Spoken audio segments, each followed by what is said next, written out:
les connaissez. François Gravel, éditorialiste et responsable du contenu à l'Acadie Nouvelle. Bonjour François. Bonjour Louis-Philippe, je rends hommage ce matin au gouvernement Hall qui a su Oui, nous guérir là, du blues post-olympique en nous mettant sur notre écran radar politique des nouvelles assez spectaculaires avec compression, et université, fusion, campus. Oui, ça nous a reparti de nouveau la machine. toujours de quoi à dire. Jacques Poitras, lui, les journalistes de CBC à Fredericton. Bonjour Jacques. Bonjour, une médaille d'or pour la controverse. Oui. Ouais, et on va commencer de suite parce que, ça se peut qu'on parle de compression.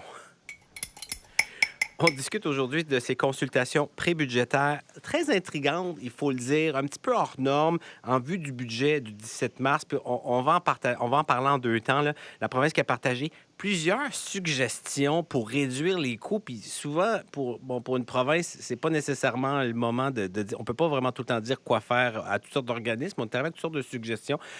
Et là, il y a beaucoup d'inquiétudes, notamment dans le monde de l'éducation, en vue de ce budget provincial. Il y a un document qui a circulé et on suggère toutes sortes de choses. Enlever le nombre de campus dans la province, peut-être même de privatiser Mount Allison, qui est une université anglophone. Donc, on va peut-être commencer avec... on va commencer avec Jacques, tiens. Fondamentalement, est-ce que le monde de l'éducation postsecondaire puis les collèges, est-ce qu'il y a un problème, d'après vous, avec la structure actuelle? Ben, c'est un secteur très compliqué. Première chose à souligner, c'est que le gouvernement a sorti un document public pour ces consultations, mais ces idées-là étaient dans un document circulé aux recteurs et au PDG des collèges communautaires dans une réunion à huis clos le 18 février. C'est un secteur très compliqué, hein, parce que les universités en particulier sont supposées d'être indépendants, mais ils sont subventionnés par le public. Les recteurs sont des administrateurs, mais aussi vraiment des diplomates pour leur communauté et aussi des collecteurs de fonds, hein. Ils font beaucoup de travail pour ramasser des dons pour les universités. Le ministre Jean-Claude Damour a dit cette semaine que ces campus-là, ces programmes, doivent se justifier au niveau de la création d'emplois, contribution à l'économie, marché de travail. Je me demande si en 2026, peut-être avec tout ce qui se passe dans le monde, on devrait pencher un peu sur l'histoire, sciences politiques, état de droit, comment la démocratie fonctionne. Mais la question se pose, quelle est vraiment la mission des universités? Est-ce que c'est pour faire accessible une éducation postsecondaire? Si oui, les campus de l'Université de Moncton à Edmundston et Shippagan sont très importants, évidemment. Université Saint-Thomas à Fredericton, qui ont des frais de scolarité plus bas que les autres universités, jouent un rôle important dans ce sens-là.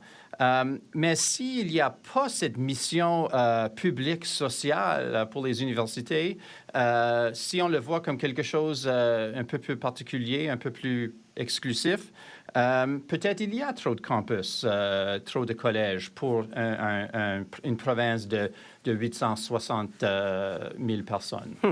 François Gravel, quelle est votre réflexion à ce sujet-là? Il y a trop de campus au Nouveau-Brunswick. C'est la question là, que se pose le gouvernement Hall présentement, et c'est majeur comme discussion, parce que s'il y en a trop, la prochaine question, c'est quels sont les campus centraux? Est-ce que c'est l'Université de Moncton, le campus d'Edmundston, le campus de Shippagan, le collège communautaire de la péninsule acadienne, ou celui de Campbellton, peut-être, je ne sais pas. Et ça, c'est la pointe de l'iceberg dans ce document-là, qui ne devait pas être rendu public. La faute aux méchants médias là, qui ont mis le gouvernement dans le trouble en les dévoilant. Dans cette liste-là, on voit des choses, des énormités qu'on ne croyait jamais voir être remis en question. On parle de la privatisation de Mount Allison. On s'interroge sur la pertinence de l'Université Saint-Thomas. Le premier ministre Holt est revenu là-dessus cette semaine. On pense modifier la façon dont le financement est accordé aux universités en fonction du taux de rétention. Donc, si vos diplômés déménagent ensuite dans une autre province, on réduit votre financement. Et à travers tout ça, une phrase dont on a fait très peu de cas parce que les autres propositions étaient tellement énormes. Et c'est le ministère qui révèle que le gouvernement Hall prévoit des compressions de 35 à 50 millions de dollars dans le budget à l'éducation postsecondaire. Phrase qui nous révèle aussi une petite information intéressante. Le gouvernement Holt ça nous dit toujours dans ce document-là qu'il ne devait pas être rendu public, qu'il est moins enclin à effectuer des compressions en santé et en éducation, en précisant qu'on parle ici de maternelle à 12e année. Là. Ce qui laisse donc les universités et les collèges communautaires particulièrement vulnérables. Et ça nous amène aussi à me poser une autre question. Oh. Étant donné que le gouvernement a rendu public cette liste-là de propositions, mais qui n'incluait pas cette liste privée au recteur, est-ce que dans les autres ministères, d'autres lettres qui circulent avec d'autres idées, parfois réalistes, parfois très spectaculaires? Et si c'est le cas, je vous avoue, Louis-Philippe, j'aimerais bien les lire, ces lettres-là aussi. Je pense que vous n'êtes pas le seul.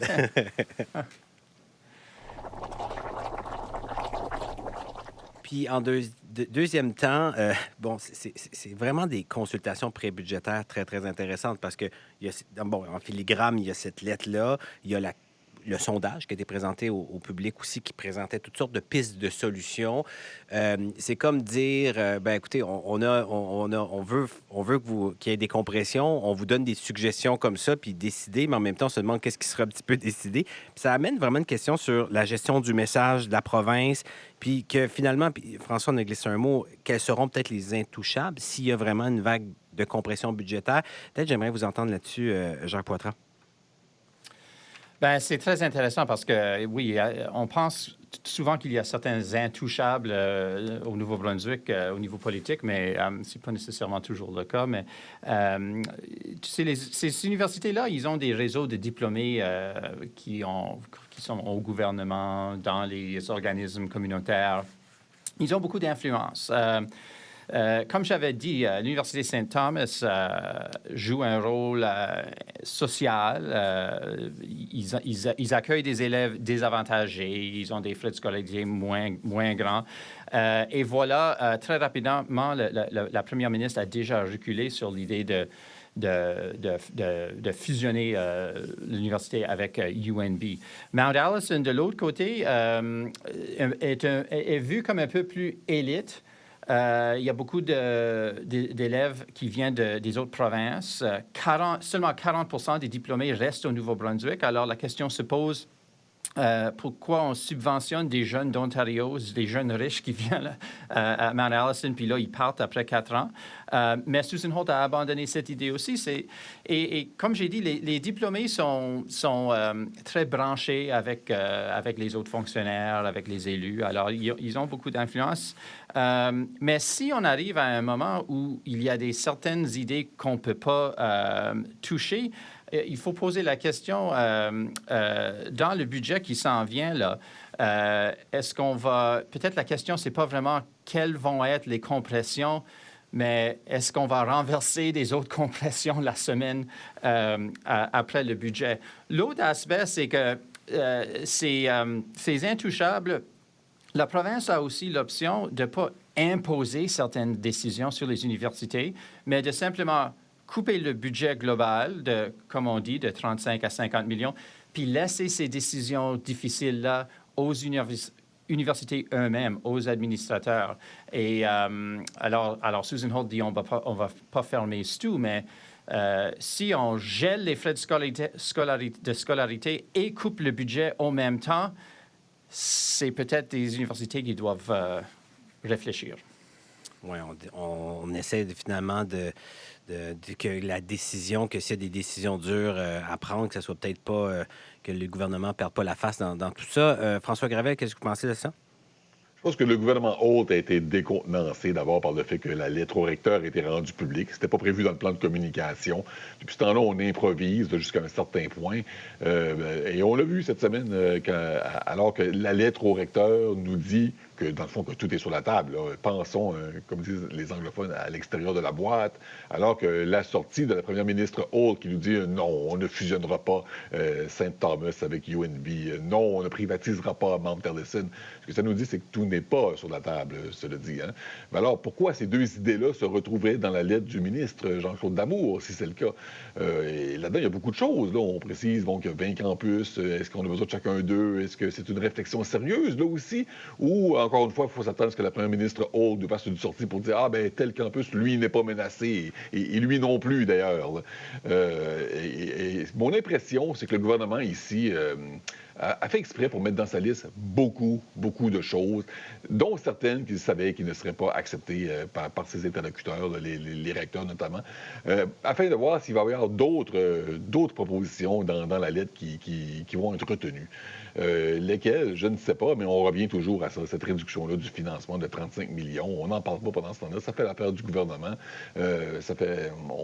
Parce qu'à part ça, il y a beaucoup d'idées, certaines qui sont totalement impossibles à mettre en œuvre. Je pense à celle de voir l'Université de Moncton ouvrir des campus à l'extérieur du Nouveau-Brunswick. On n'en parle pas parce qu'on sait que ça ne se reproduira pas et le gouvernement le sait aussi. Mais d'autres idées, qui sait, on pourrait être étonné. Assurément, des consultations. C'est rare qu'on a autant surveillé des consultations pré-budgétaires là, dans l'histoire récente du Nouveau-Brunswick. Prochain thème. Oui, Susan Holt, qui n'est pas au Nouveau-Brunswick, elle est en voyage, elle n'est pas dans un pays, elle n'est pas en vacances, elle est en Inde. Elle accompagne avec le premier ministre canadien Mark Carney et Scott Moe de la Saskatchewan ce voyage économique. C'est quand même pas habituel. Je ne me rappelle pas d'avoir vu une première ministre du Nouveau-Brunswick aller en Inde. Notre plus gros partenaire commercial, c'est les États-Unis. Qu'est-ce qu'il faut penser de cela, Jacques Poitras? Je pense que ce n'est pas vraiment une décision trop controversée. Le bureau de la première ministre dit que le voyage coûte moins de 10 000 $. Elle est accompagnée seulement par une fonctionnaire, son chef de cabinet, Katie Davey. Elle cherche des marchés pour nos exports, des investissements. L'Inde, c'est un pays en pleine croissance économique. Je me souviens, quand Jean Chrétien était premier ministre du Canada, les voyages de commerce international de Team Canada, où tous les premiers ministres provinciaux accompagnaient Jean Chrétien en Chine, par exemple. Alors, on n'a pas vu récemment, mais ce n'est pas un concept tellement nouveau. Le premier ministre de Saskatchewan est là aussi.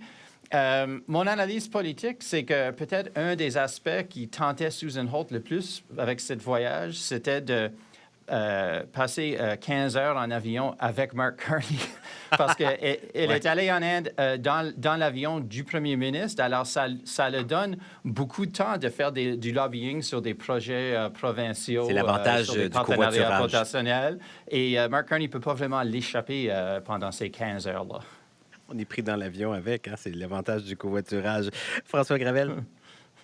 Pour Mark Carney, c'est la poursuite de sa vision d'un Canada qui se détache des États-Unis, qui est moins dépendant, qui se rapproche de d'autres partenaires commerciaux. C'est un virage complet. Là. On se souvient comment, sous Justin Trudeau, le Canada était à couteau tiré avec la Chine, avec l'Inde aussi. Cette époque est révolue, en tout cas pour l'instant. Le gouvernement Carney a conclu une entente avec la Chine pour permettre la vente d'auto électriques chinoises sur le sol canadien. Maintenant, c'est la réconciliation avec l'Inde.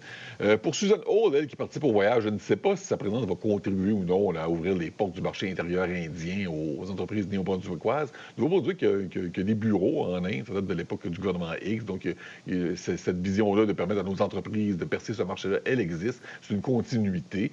Si ce n'est pas le cas, ben, j'avais remarqué la même chose que Jacques. Là, elle va passer beaucoup de temps pendant ce voyage-là, évidemment, avec le premier ministre Carney, avec plusieurs de ses ministres aussi, parmi les plus influents, parmi les plus importants, dont le ministre des Finances, François-Philippe Champagne. Fredericton, le chef de l'opposition, Glenn Savoie, a critiqué la décision de Mme Holt de se rendre en aide. C'est une critique qui se défend jusqu'à un certain point, je pense. Là. Le gouvernement va déposer un budget dans moins de 3 semaines. Il prépare d'importantes compressions budgétaires, y compris, on vient d'en parler, dans les universités. C'est vraiment le meilleur moment pour passer quelques jours en Asie. Là. C'est une question légitime qu'on se pose à chaque fois en fait, qu'un politicien fait un voyage. Quand Blaine Higgs est parti à un sommet mondial sur l'hydrogène aux Pays-Bas, quand sa ministre, Tammy Scott Wallis, a fait un voyage de 8 jours en Europe pour visiter les attractions touristiques, on s'est posé ces questions-là aussi. Dans le cas de Susan Holt, par contre, une mission à caractère économique avec le premier ministre Carney, avec sa garde rapprochée, c'est plus facile à défendre et à justifier. Et maintenant, c'est le temps d'au café. Peut-être, François, vous pouvez commencer? Oui, café au maire de Riverview, Andrew Leblanc, qui a révélé cette semaine que sa municipalité milite en faveur de la construction d'une école francophone à Riverview. Il n'y en a pas. Chaque jour, alors, des centaines d'élèves francophones se rendent à Moncton, la plupart à l'école Sainte-Bernadette. Riverview préférait les voir rester dans leur communauté. Et si j'en parle, c'est bien sûr parce que l'attitude du maire et de sa ville est complètement à l'opposé de celle de la ville de Woodstock. Souvenez-vous, qui s'oppose à la construction d'une nouvelle école sur son territoire. La mairesse pense que ce serait un gaspillage d'argent, que ça diviserait les jeunes sur une base linguistique.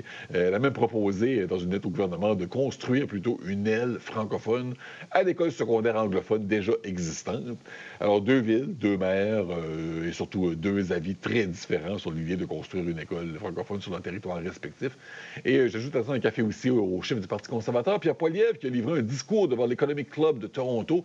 Alors, lentement, mais sûrement, M. Poilievre, il apprend de ses erreurs de la dernière campagne électorale. Alors, dans son discours, on l'a entendu se distancer de Donald Trump, le critiquer, ce qu'il fait normalement très timidement ou alors pas du tout.